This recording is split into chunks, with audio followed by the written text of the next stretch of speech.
Life is a sport. I mean this not only figuratively, but also literally. It is my contention that life itself is an actual sport. A sport designed by nature and governed by the rules of physics, chemistry, and biology.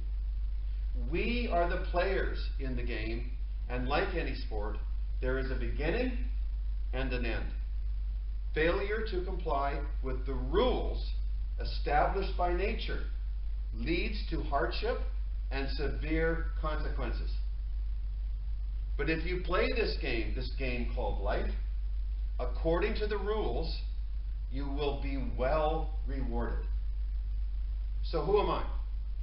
I am a philosopher, a scientist, a naturalist, and an athlete engaged in the sport of life.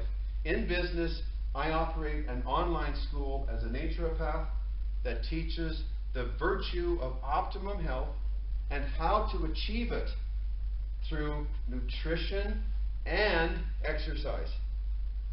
I grew up in Alberta and British Columbia, playing all the sports that Canada had to offer. You name it, and I played it competitively. Hockey, soccer, football, lacrosse, basketball, baseball, track and field, archery, wrestling, table tennis, and the list goes on. But unlike the majority of athletes I encountered, I never played to win, only to express my capacity for learned skill and the joy of actually performing. For me, just playing the game for fun, regardless of outcome, was more than enough. Read any official rule book on any major sport. The objective of any sport is not to win, but to play according to the rules and to score as many points as possible. After the game has ended, the team or individual with the most points, the fastest time, or the longest throw is declared a winner. The distinction is subtle, but enormously substantial. The focus is on the game, not the win. Today, I compete as a Masters hammer thrower, which is one of the most difficult sports I've ever played. The hammer is incredibly complex and technical. It has roots that go back 4,000 years to the Taltean Games in Ireland. Legend has it that a Celtic hero gripped a chariot wheel by its axle, whirled it around his head, and threw it farther than anyone else. Wheel hurling was invented as the first sport. Wheel hurling was eventually replaced by throwing a boulder attached to the end of a wooden handle. And once the Iron Age was born, it soon evolved into sledgehammer throwing in Scotland. The modern hammer used in track and field today is comprised of a solid iron ball attached by a swivel to a meter-long spring steel wire and a metal handle that is held with both hands. The hammer has been an Olympic sport since 1900. Now I'm going to the Isle of Skye as part of my journey here. And I'm going to go there to search for some of the missing pieces that I need to complete my own biological puzzle, to help solve the mystery of my own heritage and my true identity. I've discovered that throwing the hammer runs much more deeply than simply winding, turning, and releasing an implement to see how far I can throw it. For me, the hammer is all about the freedom that I experience when I become one with it. The French philosopher Jean-Paul Sartre once said that man is condemned to be free, because once thrown into the world, he is responsible for everything he does. Now, the origin of sport as an invention of man is as old and ancient as man himself. How old is humankind? How old is nature? That is the true age of sport. In 380 BC, the Greek philosopher Socrates said, "No man has the right to be an amateur in the matter of physical training. It is a shame for a man to grow old without seeing the beauty and strength of which his body is capable.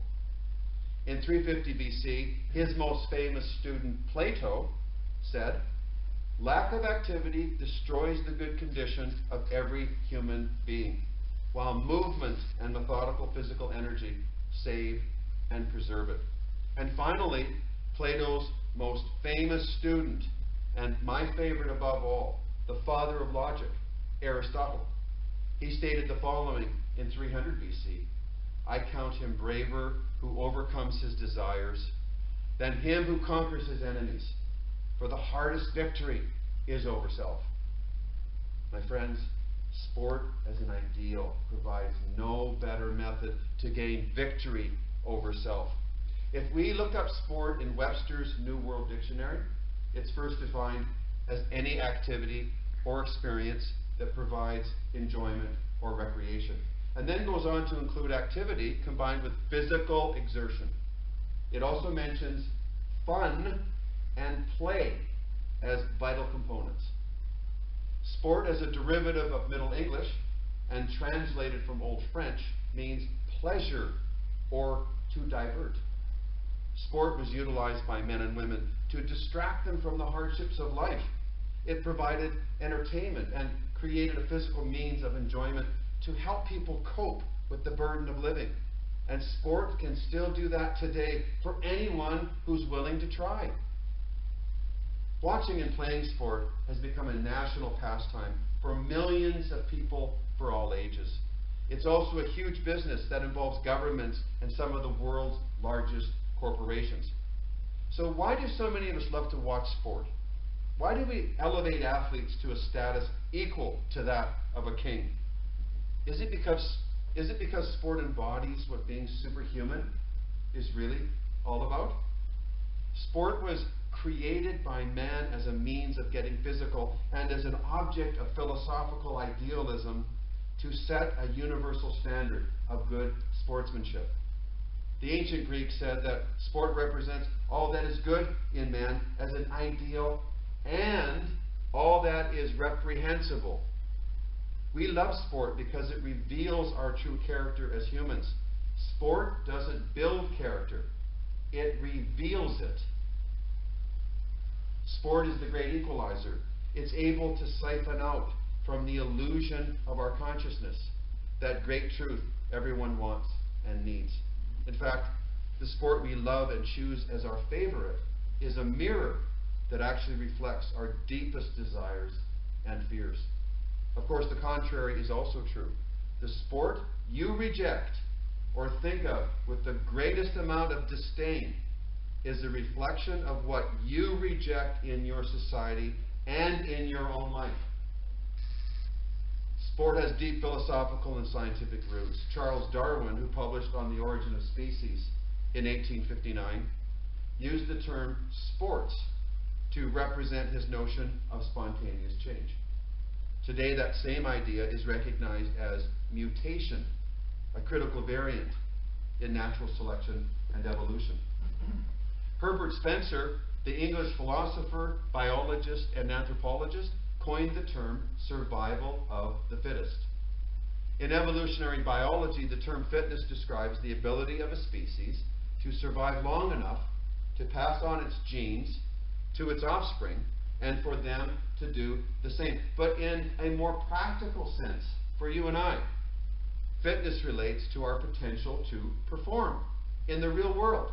In fact, our capacity to perform physically is recognized as an independent risk factor for both morbidity and mortality. Like cholesterol, fitness can be measured. Fitness is a cornerstone of health.